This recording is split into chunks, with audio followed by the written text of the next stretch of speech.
Effet Sport. Effet Sport. Effet Sport.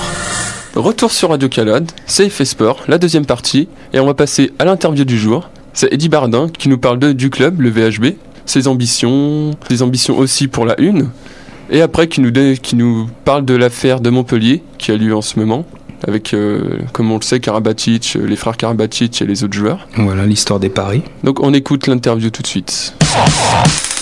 Effet Sport. Effet Sport. Effet Sport. Effet Sport sur Radio Calade. Interview. Effet Sport. Je suis en compagnie d'Eddy Bardin, responsable communication du VHB et joueur. Oui, c'est ça. Donc bonjour Eddy. Bonjour. Donc on va parler dans un premier temps du club, du VHB, et ensuite de cette affaire qui en ce moment fait parler d'elle, tant parler d'elle. Et oui, malheureusement. Donc tu vas nous parler dans un premier temps du club. Raconte-nous pour ceux qui connaîtraient peu ou pas du tout le club du VHB pour l'instant. Alors le club s'appelle le Villefranche-Handball-Beaujolais. Il compte aujourd'hui 200 licenciés, donc répartis sur différentes catégories, donc avec des catégories qui vont de 6 à 10 ans. Donc on a le mini-hand, les moins de 12 ans, les moins de 14 ans, les moins de 16 ans, moins de 18 et les seniors. Voilà. Donc aujourd'hui on remarque une nette progression des licenciés au niveau des jeunes, dû essentiellement au résultat de l'équipe de France qui a donné une image positive, et puis les jeunes ont envie de faire du handball. Donc c'est bien pour nous et c'est bien aussi pour tous les clubs de France. C'est ça, donc quels sont les objectifs pour cette année du club ? Les objectifs du club, il y en a deux. Le club est orienté vraiment sur la formation des jeunes. Donc on a pas mal de jeunes joueurs qui sont au Pôle Sport de Lyon, donc c'est des formations élites. Le dernier exemple, c'est Antoine Blanc qui est aujourd'hui au centre de formation à Chambéry. On a aussi des jeunes qui sont en section sportive à Villefranche, et plusieurs jeunes qui sont dans les sections sélection du Comité du Rhône et sélection de la Ligue du Lyonnais. Donc voilà, on s'efforce à travailler sur cette formation. On a des entraîneurs diplômés et qualifiés pour cela. Et pour notre équipe on cherche à moyen terme à redonner un petit peu revaloriser l'équipe 1, qu'elle arrive à accéder à la Nationale 1, qui serait la 3e division. D'accord. Donc un club formateur. Donc voilà, c'est ça. Donc on va parler donc de l'équipe 1, qui est donc en National 2, qui correspond à la 4e division. D'accord. Et donc l'objectif pour cette année, ça serait de monter ? Oui, alors après, une saison est très longue. On s'est fixé comme objectif de terminer dans les 4 premiers. Mais après, tous les joueurs envisagent une montée en National 1, même les dirigeants. Voilà. Après, une saison est longue, on verra suivant les résultats. On prend match par match, puis on verra par la suite comment ça va se passer. Comment ça se déroule, ouais. Parce que l'année dernière, vous êtes passé près, c'est ça ? Oui, on est passé à un point. Un match près, ouais. Oui, un match près, juste derrière Célestat, ouais. Et oui. Ouais, c'était un peu fin de saison un peu non, morose, on a très bien terminé. On a eu un trou sur la mi-saison. On a enchaîné 4 défaites d'affilée. Puis à ce niveau-là, ça pardonne pas. Hein. Pour rattraper derrière les points, c'est difficile. Donc pour rester sur l'équipe 1, parle-nous un peu du début de saison. Donc. Le début de saison s'est bien passé. On a fait une bonne préparation physique. On a commencé le 6 août, et puis on a embauché un préparateur physique. Donc on était prêt à entamer ce championnat, tant sur le plan tactique, technique que physique. On a bien débuté contre Franconville. On a gagné de 8 buts, 41 à 33. Et on allait faire match nul à Tremblay, 40-40, et donc on se situe actuellement à la 3e place, donc on est bien placé. D'accord. Donc plutôt satisfaisant le début de saison. Oui. Ouais. Voilà.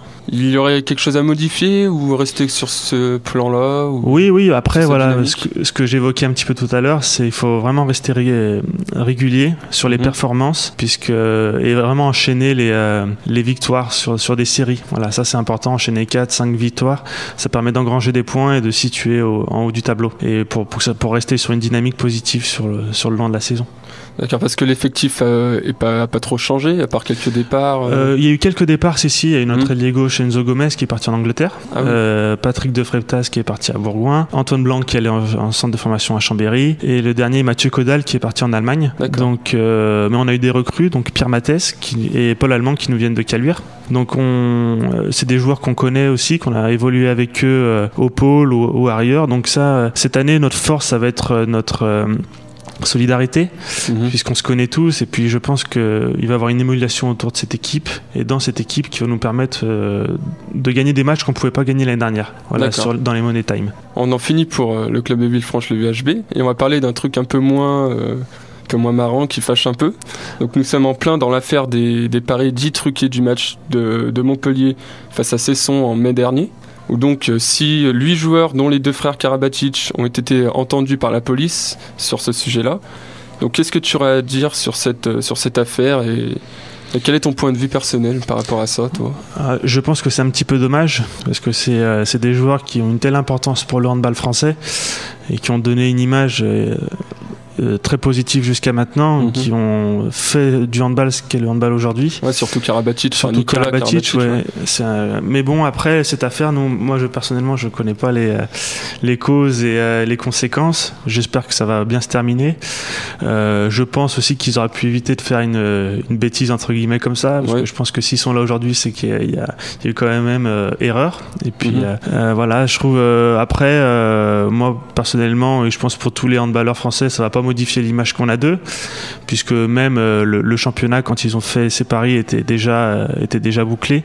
Donc ce qu'ils nous ont montré sur le terrain, ils l'ont prouvé, et bon, ils ont montré que c'était les meilleurs pendant des années.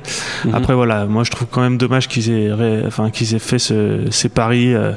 Et je sais pas par contre s'ils ont truqué ce match, ça j'en ai aucune idée. Ouais, parce que le match tu l'avais pas vu, enfin t'avais pas. Non, on en a vu des bribes, mais si vous voulez, vu les stats qu'ont eu les joueurs, c'est fort. Enfin, ça paraît difficile d'affirmer que le match a été truqué. Ouais, parce que ce jour-là en plus Nicolas Karabatic était mis au repos.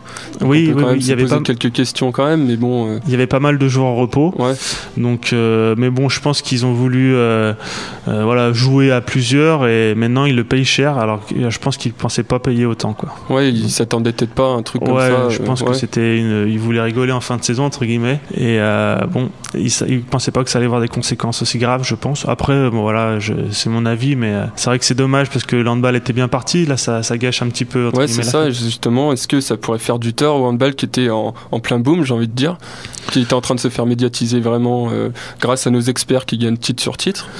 Oui, forcément, ça met un coup au moral sur le handball français, puisque c'est comme au foot à l'époque où Zidane avait mis son coup de tête. C'est ça. C'est vrai que après il faut voir sur du long terme. Hein. Là, c'est vrai le handball est en plein boom, mais il faut quand même qu'il y ait une continuité sur cette évolution.